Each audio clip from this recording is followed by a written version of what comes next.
Ìwé ìhìnrere Matthew orí kẹta ẹsẹ̀ kẹwàá. Àti nísinsìnyí pẹ̀lú a ti fi àáké ní gbòǹgbò igi náà.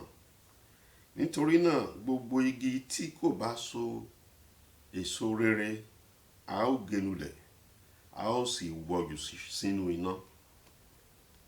Ní òní gbogbo igi tí ò so èso rere ní ayé ẹ̀, gbogbo igi tó ń fa ìdààmú ní ayé ẹ̀, gbogbo igi tí ọ̀tá ti gbìn sí ayé ẹ̀, gbogbo igi tí àjẹ́ àti oṣó àti agbẹ́rùhù ti gbìn sínú ayé ẹ̀, ní òní pẹ̀lú agbára Ọlọ́run, pẹ̀lú iná Ọlọ́run, pẹ̀lú orúkọ Jésù Kristi Násárẹ́tì, orúkọ tó ju orúkọ lọ, mo tú kúrò nínú ayé ẹ̀, mo fà á kúrò nínú ayé ẹ̀.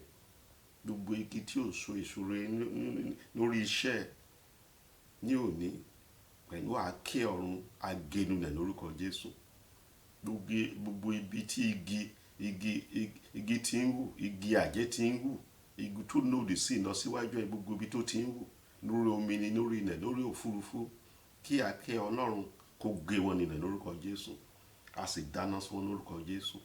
Àìsàn kì í so èso rere, ìdààmú kì í so èso rere, àìníṣẹ́ lọ́wọ́ kì í ṣe èso rere, ìjàmbá kì í ṣe èso rere. Gbogbo ọfà tí ọ̀tá tán ti ta sí ayé ẹ̀, gbogbo ọfà jẹ́ tó ń rìn ní ara ẹ̀ tí ò tẹ̀ mọ́ tó ń rìn ní ara ẹ̀, ní òní ẹ̀mí mímọ́ fàtu, ní òní ẹ̀jẹ̀ Jésù fàtu, ní òní iná Ọlọ́run fàtu.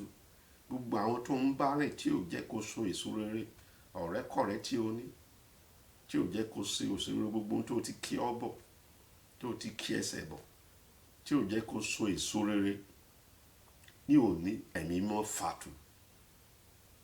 Á dáa fún ẹ o, ayọ̀ á kún, agbára àti sá fún ẹ̀ṣẹ̀ láti rìn lọ́nà òdodo àti òtítọ́ kí ọ̀run kó gbé wẹ̀. Bẹ́ẹ̀ ni ó rí lórúkọ Jésù Kristi Olúwa wa.